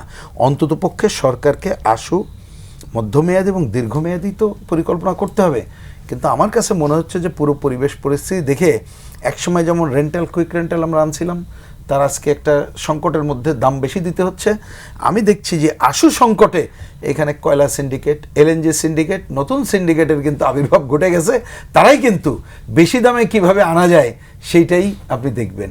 আজকে দেখলাম চীনালারা বাংলাদেশে এসে বিদ্যুৎ উৎপাদন করে দেবে, আপনি 25 টাকা ইউনিট কিনতেছেন, এবং সেইটাও আমি জানি না কেউ একদিন টকশোতে এসে বলবে কি না চীনের ওই বিদ্যুৎ বোধহয় আমাদের অন্য থেকে উন্নততর বিদ্যুৎ, এই জন্য কিনতে পারবেন। উন্নততর না হলেও এটা আপনার জ্বালানি থেকে ইয়া থেকে হচ্ছে, ময়লা থেকে ওই যুক্তি দিয়ে ওটা কয়টা আপনি করবেন? ওই যুক্তি আমি দেখেছি, পরিবেশ যে কথা বলা হচ্ছে এটা গ্রহণযোগ্য যুক্তি না। আপনি এখন এমনি বিপদে আছেন, আপনি 25 টাকা ইউনিটে বিদ্যুৎ মানে কি বলে বিদ্যুৎ কিনবেন, তার মানে কি আপনার টাকা কি আপনার অজস্র টাকা হয়ে গেছে যে আপনি ওইটার আপনি করার জায়গায় যাচ্ছেন। তো এই যেটা আপনি যে বর্জ্য দিয়ে কথা বলছেন, আমাদের দেশের বিভিন্ন জায়গায় দেখেন নাই, আমাদেরই নিজস্ব প্রণোদনা দেন তারা কিভাবে এই কাজটা উৎপাদন করতে পারে, ছোট করে হলেও দেখবেন সেইটা অনেক কার্যকর ভূমিকা পালন করতে পারবে। সুতরাং আপনি এগুলো সব সিন্ডিকেটের মধ্যে ঢুকে যাচ্ছেন। এই সিন্ডিকেটের ঢোকা মানেই আপনি আরেকটা বড় ঋণের বোঝার মধ্যে পড়বেন, যা আগামী প্রজন্মকে কিন্তু শোধ করতে হবে। আপনি দেখছেন না ঋণ আগে যেটা কর্তৃত্ববাদী স্বৈরাচারের কথা বলছি, সেই আমলে যা ছিল, এই যে অন্তর্বর্তী সময় এবং এই সময় ঋণের বোঝা কি বাড়ছে না কমছে? বাড়ছে। আপনি এখন বলতেছেন যে আজকেও দেখলাম পার্লামেন্ট এরকম বলছে যে না আগে যেটা ছিল কি দুনিয়াতে অন্য জায়গায় গ্যাস এবং বিদ্যুতের যা দাম বাড়ছে বাংলাদেশে অত বাড়ে নাই। তার কি তাহলে তো হাসিনার আমলে যদি কেউ এসে বলে তাই ওই কথা আমি বললে তুমি কি বলতা? তো এই সমস্ত বলে জনগণের কাছে পারবেন না, কারণ আমাদের মানুষের আয় কিন্তু কমে গেছে। এবং দেখেন জাতীয় ন্যূনতম মজুরির কোনো আলোচনা নাই, কিন্তু আপনি এখানে সরকারি কর্মচারী দেন দরকার হলে দিতে হবে, ওই আলোচনা করতেছেন। তার মানে সাধারণ মানুষের স্বার্থ রক্ষায় কোনো ভূমিকা দেখছি না। সেইটা যদি আমরা এখন দ্রুততার সাথে ক্ষিপ্রতার সাথে এই কাজটা না করতে পারি, আমরা উপরি আলোচনায় বাঙালি যদি মনে করেন যে তারা গল্পের মধ্যে থাকবে, এটা থাকবে না, এটা একটা ভিন্ন ধরনের বিস্ফোরণ ঘটবে। সেই জায়গা থেকে সরকারের দায়িত্বশীল আচরণ আমরা আশা করব। আর এইখানে একটা শব্দ তুষার ভাই বলেছেন, আমি ওই শব্দটা মানে বাক্যটা আমার মানে পছন্দসই গেলে রিপিট করছি, যে অনেক সময় বিরোধী দলের অনেক এজেন্ডা, আমি সময় নাই বলে ব্যাখ্যায় যাচ্ছি না, ওনার সাথে আরও যুক্ত করতে পারতাম, তারা যেসব এজেন্ডা সংস্কার বন্য নামে করতেছে, এই ফাঁদে পা দেওয়া উচিত হবে না। জনগণের স্বার্থে কিভাবে সরকার কাজ করতে পারে সেই কাজটাই সে করুক, সেটাই তার প্রধান দায়িত্ব হওয়া উচিত। জি সৈয়দা আসিফা শেখ রফিয়া, আইন শৃঙ্খলা পরিস্থিতি এর কথা বলছিলেন রহিন হোসেন প্রিন্স। সংসদেও এটা আলোচনা হয়েছে এবং একেবারে উত্তপ্ত বাক্য বিনিময় ওয়াকআউট হয়েছে। ওয়াকআউট অন্য ইস্যুতে হয়েছে, কিন্তু এনসিপির সংসদ সদস্য এবং জামাতের সংসদ সদস্য তারা কিন্তু গত 6 মাসের আইন শৃঙ্খলা পরিস্থিতি নিয়ে স্পেসিফিক প্রশ্ন করেছে স্বরাষ্ট্রমন্ত্রীকে, এবং তিনি সে বিষয়ে বক্তব্য দিয়েছেন এবং যেইভাবে প্রশ্ন হয়েছে সেটাকে শাহবাগ কিংবা পল্টনের বক্তব্যের সঙ্গে মিলিয়েছেন তিনি। সংসদ বেশ উত্তপ্ত। সামগ্রিক আইন শৃঙ্খলা পরিস্থিতি কেমন আসলে? এখানে ব্যাপার হচ্ছে কি, যে বাসাবাড়িতে গ্যাসের কথা বললেন, 15 বছর আওয়ামী লীগ যখন ক্ষমতায় ছিল কোনো বাসায় কিন্তু গ্যাসের লাইন দেয় নাই, সব কিন্তু আমরা ওই সিলিন্ডার গ্যাস ইউজ করি, এবং কোনো ফ্যাক্টরিতে কিন্তু গ্যাসের লাইন দেয় নাই। তো এখন এই যে সোলার, যত আবাসিক প্রকল্প আছে বাধ্যতামূলক করছিল সোলার, এটা কি আবাসিক প্রকল্পের যারা দায়িত্ববান ব্যক্তি এমডি চেয়ারম্যান নামে মাত্র কিন্তু ক্লায়েন্টের কাছ থেকে পয়সা নিছে এবং সেটার কোনো কার্যকারিতা কিন্তু নাই। স্বাভাবিক কারণে আমি কর্মসূচি নিলাম অর্থনৈতিক উন্নয়নের জন্য, কিন্তু কার্যকারিতা থাকলো না, এটা তো তাদের কোনো ভ্যালু নাই। আর দ্বিতীয়ত আপনার বেসরকারি বিনিয়োগ, এখন আপনি স্বৈরাচার, যে স্বৈরাচার তার বিচার করেন, জেল দেন, ফাঁসি দেন, যা খুশি তাই দেন, কিন্তু তাদের প্রতিষ্ঠানগুলো তো স্বৈরাচার না, ওখানে তো মানুষের কর্মসংস্থান আছে। এবং ওই প্রতিষ্ঠানগুলো যখন আপনি তালা ঝুলাই দেবেন, বন্ধ করে দিবেন, স্বাভাবিক কারণে বেকারত্ব বাড়বে। বেকারত্ব যখন বাড়বে, অভাব বাড়লে চুরি, ডাকাতি, ছিনতাই এটা নিত্যদিনের বিষয় হয়ে কিন্তু দাঁড়াবে। এই জিনিসগুলি কিন্তু বুঝতে হবে। এখন আপনি রেন্টাল বিদ্যুৎ নিয়ে যদি আলোচনা করতে যান, তাহলে সামিট গ্রুপকে আপনার নিয়ে আসতে হবে, যে সামিট গ্রুপ হচ্ছে তো সবচেয়ে বেশি কাজ পেয়েছে। এখন সামিট গ্রুপের যে কাজটা পেয়েছে তাদের থেকে বিদ্যুৎ আমরা কতটুকু পাচ্ছি? এখন সামিট গ্রুপের মালিক স্বৈরাচার, সেটা ঠিক আছে, কিন্তু ওই ব্যবসা প্রতিষ্ঠানটাকে, উৎপাদনটাকে, লেবারগুলোকে, শ্রমিকগুলোকে আপনি তো স্বৈরাচার বানাতে পারবেন না। আপনি বেক্সিমকোতে আসেন, বেক্সিমকো প্রতিষ্ঠান আপনি এখন সালমান এফ রহমান জেলে থাক, ওর ফাঁসি হয়ে যাক, এ নিয়ে আমাদের কোনো মাথা ব্যথা নেই, কিন্তু বেক্সিমকোর যে শ্রমিকগুলো কাজ করে, প্রতিষ্ঠানকে যখন আপনি ট্যাগ লাগাতে যাবেন, প্রতিষ্ঠানের তো এটা প্রাপ্য না, তখনই কিন্তু সমাজের এই বিষয়গুলো দাঁড়াবে। এই যে বেকারত্ব, কর্মসংস্থান, এগুলো আসতেছে কারণ এখান থেকে আসতেছে। তারপরে আপনি বাংলাদেশের মা বোনেরা একটা ম্যাচকে অনেক গুরুত্বপূর্ণ মনে করতো। আজ থেকে 30 বছর আগে সারাদিন গ্যাসের চুলা জ্বালায় রাখতো একটা ম্যাচকে সাশ্রয় করার জন্য। আজকে দেখেন আমাদের ভাগ্যের কি নির্মম পরিহাস, এই গ্যাস গ্যাস গ্যাস গ্যাস করে আমাদেরকে হাহাকার করতে হচ্ছে। এখন এই সরকারকে আমি স্পষ্ট করে যেটা বলবো, যে প্রতিষ্ঠানগুলোকে সচল করতে হবে। প্রতিষ্ঠান যখন সচল হবে, মানুষ যখন কর্মসংস্থান থাকবে, মুখে যখন হাসি থাকবে, সরকারের চাপটা কিন্তু কমবে। আর কোনো রাজনৈতিক দলের এজেন্ডা বাস্তবায়ন করার জন্য এই সরকার তো আসেনি, এই সরকার জনগণের এজেন্ডা বাস্তবায়ন করার জন্য আসছে, রাষ্ট্রের স্বাধীনতা, সার্বভৌমত্বের এজেন্ডা বাস্তবায়ন করতে আসছে। এই সরকার বাংলাদেশের মেরুদণ্ড সোজা করে দাঁড়াতে যেতে পারে, সেই এজেন্ডা বাস্তবায়ন করার জন্য আসছে। অতএব কোনো হুমকি, ধামকি, চাপ এগুলোর ভিতরে আসা যাবে না। আর সংসদ যদিও আমি দেখি নাই, দেখার আমি সময় পাই নাই, এখন ডক্টর ইউনূস অন্তর্বর্তীকালীন সরকার প্রধান না, উনি কিছু এজেন্ডা নিয়ে আসছিলেন, এজেন্ডা বাস্তবায়নের অন্তর্বর্তীকালীন সরকার প্রধান, এবং সেটাই উনি কিন্তু ঐক্যমত কমিশন থেকে শুরু করে এগুলো সব কিছু করে গেছে। এখন মব কালচারের কারণে ধরেন 95% কমলেও 5% তো আছে। আজকে গাজী টাওয়ারের দিকে যান, সেখানে দেখেন ফ্যাক্টরি বন্ধ, আগুন দেওয়া হয়েছে, ওখানে 4,500 লোক কাজ করে। তাহলে এই 4,500 লোককে বেকার করার দায়িত্ব রাজনৈতিক সংগঠনের না, আপনার আমার না। টায়ার শিল্পটা এখন আবারও সেই বহির্বিশ্ব থেকে ইম্পোর্ট। এখন এই যে এর ভিতর তো আরো আনঅফিসিয়ালি খবর আছে যে ওখানে লুটপাট এবং অগ্নিসংযোগ করতে যে ব্যক্তিগুলো ঢুকেছে তারা কিন্তু পড়ে পড়েছে, কিন্তু কেউ দাবি করছে না, ওটা নিয়ে কোনো না, কারণ যেহেতু আকাম করতে তারা গেছিল। এখন এই বিষয়গুলো বুঝতে হবে। আজকে ইসলামী ব্যাংকের কোনো কিছু হলে রাস্তাঘাটে যেভাবে ধরেন কর্মী নিয়ে এসে হুলুস বাধা দিচ্ছে, তাদের স্বার্থ, ঠিক আছে, স্বার্থ মাত্র আমি বুঝি না, আমি জনগণের স্বার্থ বুঝি।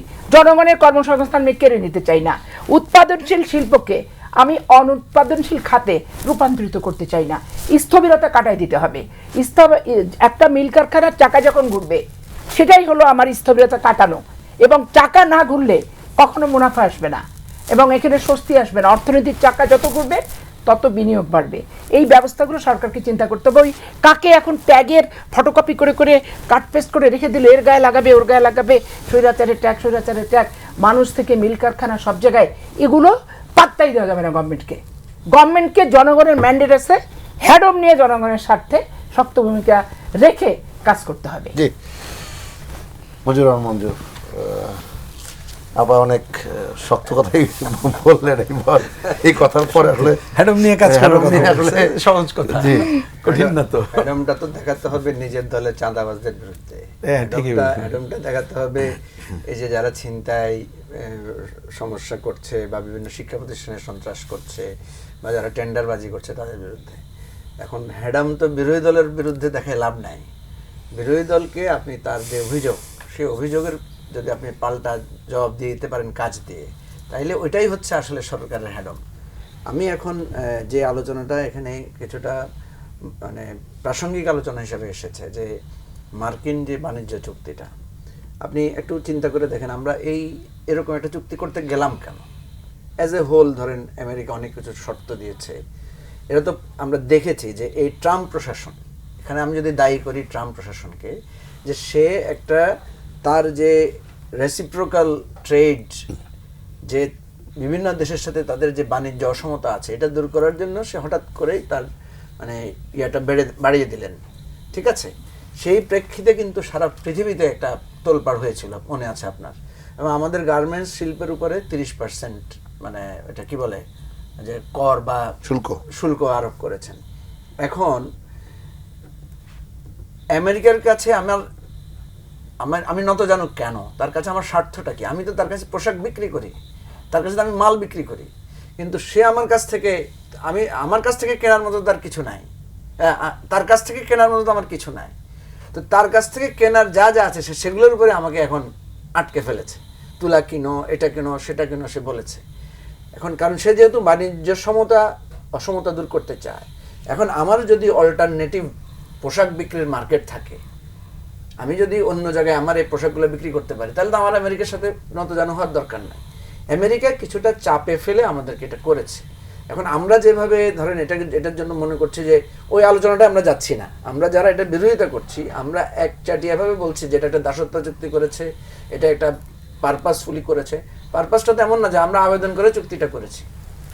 আমেরিকা একটা কঠিন অবস্থায় ফেলেছে, আমাদের গার্মেন্টস শিল্প বন্ধ হয়ে যাওয়ার উপক্রম হবে। আমাদের এই যে দেখেন আপনি, আমাদের গার্মেন্টসের মালিকরা আজকে যদি বলেন যে ঠিক আছে আমেরিকার সাথে আমার এই চুক্তি আমি বাতিল করব, আমাদের গার্মেন্টস মালিকরাই প্রথম এটার জন্য এসে দাঁড়াবেন। এখন প্রশ্ন হচ্ছে যে হ্যাঁ, আমাদের এই আলোচনাটা টু দ্য পয়েন্ট হওয়া দরকার, যে আমি কত টাকা আমেরিকার কাছে বিক্রি করি, আর আমেরিকা আমার কাছ থেকে যে জিনিসগুলো আমি আমেরিকা থেকে কিনবো সেখানে আমার কত টাকা যাচ্ছে। আগে টাকার হিসাবটা করা দরকার, যে এখানে আমি এমন কিছু চুক্তি করেছি কিনা যে আমার থেকে সে কিনছে 10 টাকা, কিন্তু আমি উল্টা তার থেকে আবার 12 টাকা কিনছি কিনা, এই ধরনের কোনো অসমতা তৈরি হচ্ছে কিনা এই চুক্তির ফলে একটা জিনিস দেখা দরকার। 2 নম্বর দেখার দরকার হচ্ছে যে আমেরিকা থেকে আমি যে পণ্যটা কিনতে বাধ্য হচ্ছি বা সে যেটা আমাকে বাধ্য করছে সেটার অল্টারনেটিভ আমার কি কি আছে। এটা করে আমেরিকার সাথে নেগোশিয়েট করে আমি তার সাথে আমার ডিপ্লোম্যাটিক করেসপন্ডেন্স করে আমি সেই জায়গা থেকে ছাড় নিতে পারি। কারণ এই চুক্তিতে তো লেখাই আছে যে এই চুক্তি যে কোনো সময় সংশোধন করা যাবে, এই চুক্তি যে কোনো সময় বাতিলও করা যাবে। সো আমি যেটা মনে করি যে মানে ঢালাওভাবে সমালোচনাটা না এনে টু দ্য পয়েন্ট আনা দরকার। যে আমেরিকার কাছে মানে আবারও বলছি যে এই সংখ্যার হিসাব, টাকার হিসাব, পণ্যের হিসাব আলোচনাটা পার্লামেন্ট, তখন তো অনির্বাচিত সরকার ছিল, এখন তো নির্বাচিত সরকার আছে। এই এই পয়েন্টগুলি বলার সুযোগ আছে কিনা পার্লামেন্টে আমি আপনাকে একটা প্রস্তাব দিই, চুক্তির মধ্যে এটা লিখে আছে, আমি একটা প্রস্তাব দিই, আপনি একদিন একটা টক শো এটার উপর করেন, শুধু এটার উপরে, এবং আমরা সবাই চুক্তিটা পড়ে শুনে এসে চুক্তির উপরে কি কি পণ্য যে বললাম এটা নিয়ে আমরা আলোচনা করি, তাইলে এটা একটা জাস্টিফিকেশন থাকবে। আদার দেন এটা হবে এক ধরনের পলিটিক্যাল খাপছাড়া আলোচনা। তাইলে সরকারকেও আমরা তখন চাপ দিতে পারবো, স্পেসিফিক সরকারকে পয়েন্ট আউট করতে পারবো, পার্লামেন্টের এমপিদেরকে আমরা বলতে পারবো যে পার্লামেন্টে কথাটা তোলেন, আমরা তুলা অমুক জায়গায় 10 টাকায় পাচ্ছি, আমি আমেরিকা থেকে কেন 25 টাকা দিয়ে তুলা কিনবো? হ্যাঁ, যদি গুণগত মানে বেশি থাকে সেটা একটা হতে পারে। আমি ওই কি বলে ময়দা কেন কিনবো বা ওই গম কেন কিনবো? কারণ আমরা তো এখানে 70টা বা 80টা পণ্যের কথা বলা আছে। এই জন্য স্পেসিফিক আলোচনা করলে, শুধু এটাকে নিয়ে একদিন আলোচনা করলে আমার কাছে মনে হয় যে সেটা জাস্টিফাইড হবে। এখন আসেন, আজকে পার্লামেন্টে বিরোধী দল সুনির্দিষ্টভাবে উল্লেখ করেছে যে কোথায় কোথায় আপনার আইন শৃঙ্খলা রক্ষাকারীর জায়গায় আমরা বিপদে আছি। আপনি দেখেন, বিএনপি অন্তর্বর্তীকালীন সরকারের বিরুদ্ধে প্রধান যে অভিযোগটা করেছিল যে এই সরকার আইন শৃঙ্খলা রক্ষা করতে পারছে না, এই সরকার মবের সরকার, এগুলো বলেছে না, যে এইটার কারণে এখন তাড়াতাড়ি সলিউশন কি, তাড়াতাড়ি ইলেকশন দিয়ে একটা রাজনৈতিক সরকার আসুক। ওয়েল, ইলেকশন হয়েছে, রাজনৈতিক সরকার এসেছে। এখন দেখেন সরকারের রিপোর্টই বলছে যে গত আপনার 4 মাসে 1142টি খুনের ঘটনা রেকর্ড করেছে পুলিশ। সরকারের রেকর্ডে বলছে আপনার ছিনতাই বেড়েছে 37% গত 4 মাসে, ডাকাতি বেড়েছে 43%, আপনার চুরি বেড়েছে 12%। এখন আপনি দেখেছেন এরপরও মাজারে হামলা হয়েছে, এরপর আপনি দেখছেন এই যে রংপুরে 4টা মার্ডার ঘটনা ঘটেছে, নৃশংস। কথা হচ্ছে আমরা বিচার কার কাছে চাইব, আমরা দায়ী কাকে করব? আজকে স্বরাষ্ট্রমন্ত্রীকে প্রশ্ন করা হয়েছিল, যারা প্রশ্ন করেছেন ওনারা নতুন সংসদ সদস্য, ঠিক আছে, কিন্তু উনি জবাবে কি বললেন? জবাবটা দিয়েছেন কিন্তু রাজনৈতিক, এটা কাম্য ছিল না ওনার কাছ থেকে। স্পেসিফিক আমি ধরেন আপনাকে 6টা প্রশ্ন করেছি, উনি কিন্তু ব্যাখ্যাও দিয়েছেন যে আপনি এটা এটা এটা এটা জানতেন, তো সেটা আপনি জবাব দেন। আমার কথা হচ্ছে পুলিশ যে এখনো গড়ে ওঠে না, এটা তো আমরা জানি। তো আপনারা পুলিশ সংস্কারের জন্য কি করেছেন? আপনারা পুলিশকে উজ্জীবিত করার জন্য কি কাজ করেছেন আমাদেরকে বলেন। আমরা তো দেখছি যেটা না, কিন্তু অ্যাটিটিউড দেখছেন কিনা আপনার সংসদে, মানে একেবারেই প্রশ্ন করার যে ধরনগুলো স্বরাষ্ট্রমন্ত্রীকে যে প্রশ্নগুলি করা হয়েছে, আপনি ঠিকই বলেছেন যে এই প্রশ্নগুলি করা যাবে, নিশ্চয়ই করা যাবে, প্রশ্ন না করার তো বিষয় না, কিন্তু প্রশ্নগুলি করার ধরন এবং শুরু থেকে কি মনে হচ্ছিল না যে কোনো একটা কারণে ওয়ার্কআউট করা হবে? না, আমি আপনাকে বলি ওয়ার্কআউট করার কিন্তু প্ল্যান ছিল না। গতকালকে আমাদের বিরোধী দলের যখন মিটিং ছিল তখন সেখানে আমি ছিলাম না, যদিও কিন্তু আমাদের এক সূত্র কিন্তু সংসদ শুরুর সঙ্গে সঙ্গে আমাকে জানিয়েছে আজকে ওয়ার্কআউট হবে। আমি আপনাকে বলি ওয়ার্কআউট হওয়াটা সবাই মনে করেছিল যে মাস্ট, বিকজ অফ, কারণ যে 2টা বিল উঠার কথা, যে 2টা বিলের ব্যাপারে বিরোধী দলের সিরিয়াস লেভেলের আপত্তি আছে। আমরা অতীতে দেখেছি সংসদে সবসময় এই বিল যখন বিরোধী দল বিলের ব্যাপারে নেগেটিভ থাকে, যখন তাদের কথাকে অমান্য করে বিল পাস করা হয় তখন প্রতিবাদ স্বরূপ তারা ওয়ার্কআউট করে। এটা একটা ট্র্যাডিশন আকারে দাঁড়িয়েছে। এটা গতকালকে আমাদের বিরোধী দলের আলোচনা উঠেছিল, আমি যদিও ছিলাম না, আমাদের দলের প্রতিনিধি ছিল।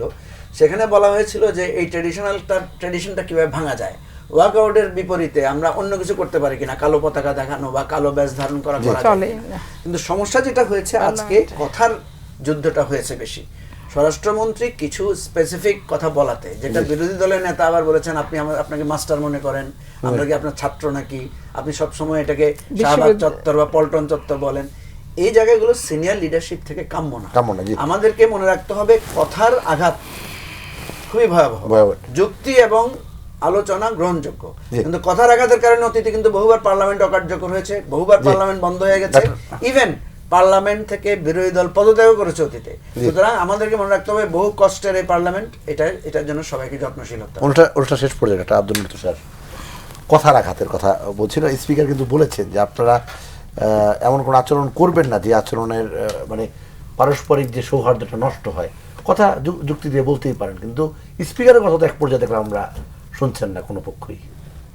এটা আমাদের সংসদের পুরনো চেহারা। একনায়কতান্ত্রিক সংসদে যেটা ঘটেছিল সেটা হলো যে এরকম কোনো বিরোধী দল ছিল না বলে ওইখানে কর্তার ইচ্ছা কর্ম হতো, স্পিকারের কথা সবাই শুনতো। কিন্তু এখন যেহেতু আবার বিরোধী দল এসেছে, বিরোধী দল ভালো একটা বিরোধী দল থাকা অবস্থা আমাদের সংসদে এরকম চেহারাতেই ছিল। স্পিকারের কথা শুনতো না, হইচই করতো, বেরিয়ে যেত। আওয়ামী লীগ তো এটা বেশ পারদর্শী ছিল, বিএনপিও করতো যখন বিরোধী দলে ছিল। তো এইটা আমাদের পুরনো চেহারা ফেরত গিয়েছে। এটা আমাদের বাংলা ভাষায় একটা প্রবাদ আছে যে ইজ্জত যায় না ধুলে, স্বভাব যায় না মরলে। তো মরলে পরে স্বভাব যায় না, স্বভাব এটা আমাদের রয়ে গেছে। এটা আমাদের এই যে দুর্ব্যবহারের যে স্বভাব, বিশেষ করে এই আন্দোলন পরবর্তীকালে যে দুর্ব্যবহারের সংস্কৃতি তৈরি হয়েছিল, সেই দুর্ব্যবহারের সংস্কৃতি রয়ে গিয়েছে। ফলে এটার স্বার্থের সময় লাগবে, তবে আমরা এটা আশা করি না।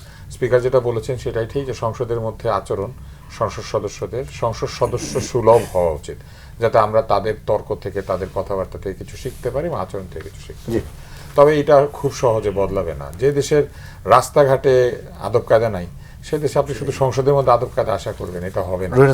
আপনার বক্তব্য শেষ করবো। আচ্ছা, আমি ছোট করে যদি বলি, মানে পার্লামেন্টের কাছে যেহেতু একটা মানুষের প্রত্যাশা, ওই অর্থে যদি বলেন, যদিও এটা বলছি যে এই পার্লামেন্টের কাছ থেকে মেলা প্রত্যাশা করে লাভ নেই, কারণ পার্লামেন্টটা যেভাবে হয়েছে, বিশেষ করে তার বিরোধী দল যারা, এইখানে বরঞ্চ জনগণের অন্য অংশের যে কণ্ঠ সেইটাকে একটু আমলে নিতে হবে সরকারকে, এইটা একটা মানে সংসদের বাইরের কণ্ঠ বাইরের কণ্ঠকে আমলে নিতে হবে। আর এর মধ্যে পার্লামেন্টে অনেক সময় আমার কাছে মনে হয় ঠিকই যে এখানে সরকারি দলের পক্ষ থেকে অনেক সময় অ্যাগ্রেসিভ উত্তর দেওয়া হচ্ছে, কিন্তু প্রশ্ন এবং অন্য ধরনটা যেটা দেখে সেটা কিন্তু পার্লামেন্ট সুলভ না। তাতে যদি কেউ বলে যে আমরা নতুন আসছি, তাহলে সেইখানে তো ভাই লেখাপড়া করে যে এই কাজটা করতে হবে। মঞ্জু ভাই যেটা বললেন যে হচ্ছে চাঁদাবাজ মানে ছিনতাইও বিএনপি করছে, এমন ভাবে যে চাঁদাবাজি সব বিএনপি করছে, মানে বিএনপির সমস্ত দোষ। এখন আমার কথা হচ্ছে চাঁদাবাজি যেখানে করবে এলাকার লোক একবারে ধরে বেঁধে আপনারা জনতার হ্যাডম দেখাবেন, বেঁধে রেখে পুলিশের হাতে দিয়ে দেবেন। পুলিশ যদি না ধরতে হবে, ধরে রাখবে, ধরে পুলিশকে দিতে বলতেছে, পুলিশকে দিতে বলছি, মারামারি করতে বলি নাই। এবং পুলিশের পেশাদারিত্ব জায়গায় ফেরত আসতে হবে, কারণ পুলিশ নিজেরও নিরাপত্তাহীনতায় ভুগছে। এই নিরাপত্তাহীনতার আতঙ্কটা তাদের দূর করে নিরাপত্তার ব্যবস্থা করে, পুলিশের নিরাপত্তা যদি রাষ্ট্রকে দিতে হয়, রাষ্ট্র তো আর চলে না তাহলে। এখন এগুলো যেটা ব্যাপার, যে অপকর্ম করবে সে জেলখানা যাবে, এটা একবার নিশ্চিত করে দিতে হবে। এক কথায় না, আমি কথা হচ্ছে যে এই আইন শৃঙ্খলা রক্ষা করার জন্য তো ইরান যুদ্ধ দায়ী না। বিএনপি বারবার সবকিছুতে বলছে ইরান যুদ্ধ তো আমরা জানতাম না এটা যে হবে, কিন্তু আইন শৃঙ্খলা পরিস্থিতি যে খারাপ এটা তো জানতেন, এটা জেনেই তো আপনার ক্ষমতায় বসেছেন। সো বিএনপি একটা অভিজ্ঞ দল। দেখেন ইউনূস সরকারের আমরা ক্ষমতায় বসিনি, জনগণ বসেছে। ইউনূস সরকার অল্প কয়েকজন লোক চালিয়েছে। বিএনপি কিন্তু অনেক বড় মন্ত্রিসভা, কোনো মন্ত্রণালয়ে 2 জন প্রতিমন্ত্রী, কোনো মন্ত্রণালয়ে মন্ত্রী, উপদেষ্টা, প্রতিমন্ত্রী, হ্যাঁ, আবার অভ্যন্তরেও নানা রকমের শক্তি কাজ করতেছে, আবার জেলা মন্ত্রী কাজ করতেছে। আমার কথা হচ্ছে কোনো অসুবিধা নাই। আপনি দিন শেষে সরকারের কাছে আমরা কি চাই? আমরা চাই জীবনের নিরাপত্তা, আমরা চাই সুশাসন, আমরা চাই আমরা একটু ভালো করে বাঁচতে। আপনি জুলাই সনদও মানবেন না, গণভোটও মানবেন না, তেলের দামও বাড়াবেন, বিদ্যুতের দামও বাড়াবেন, সবজির দামও বাড়বে, আবার বলবেন যে আপনার বিরুদ্ধে মানে আপনার বিরুদ্ধে অযথা বিরোধিতা করা হচ্ছে। তাইলে তো ভাই আপনার বাংলাদেশের ইতিহাস হচ্ছে সুশাসন দিতে না পারলে, বিদ্যুৎ গ্যাস দিতে না পারলে, মানুষের জীবনযাত্রার ব্যয় যদি কমাতে না পারেন, আয় যদি বাড়াতে না পারেন, তাহলে সেই সরকার অজনপ্রিয় হয়েছে। এটা ইতিহাসের ছত্রছত্র। অসংখ্য ধন্যবাদ মঞ্জুর রহমান মঞ্জু, রহিম হোসেন প্রিন্স, ডক্টর আব্দুল তুষার এবং সৈয়দা আসিফা আশরাফি পাপি, আপনার 4 জনকে ধন্যবাদ জানাচ্ছি এবং প্রাণবন্ত আলোচনায় অংশ নেওয়ার জন্য কৃতজ্ঞতা জানাচ্ছি। সুপ্রিয় দর্শক, আপনারা যারা বিএসআরএম গণতন্ত্র এখন অনুষ্ঠানটি দেখছিলেন, আপনাদেরকে ধন্যবাদ জানিয়ে আজকের অনুষ্ঠান এখানে শেষ করছি। সবাই ভালো থাকবেন, সুস্থ থাকবেন, আল্লাহ হাফেজ।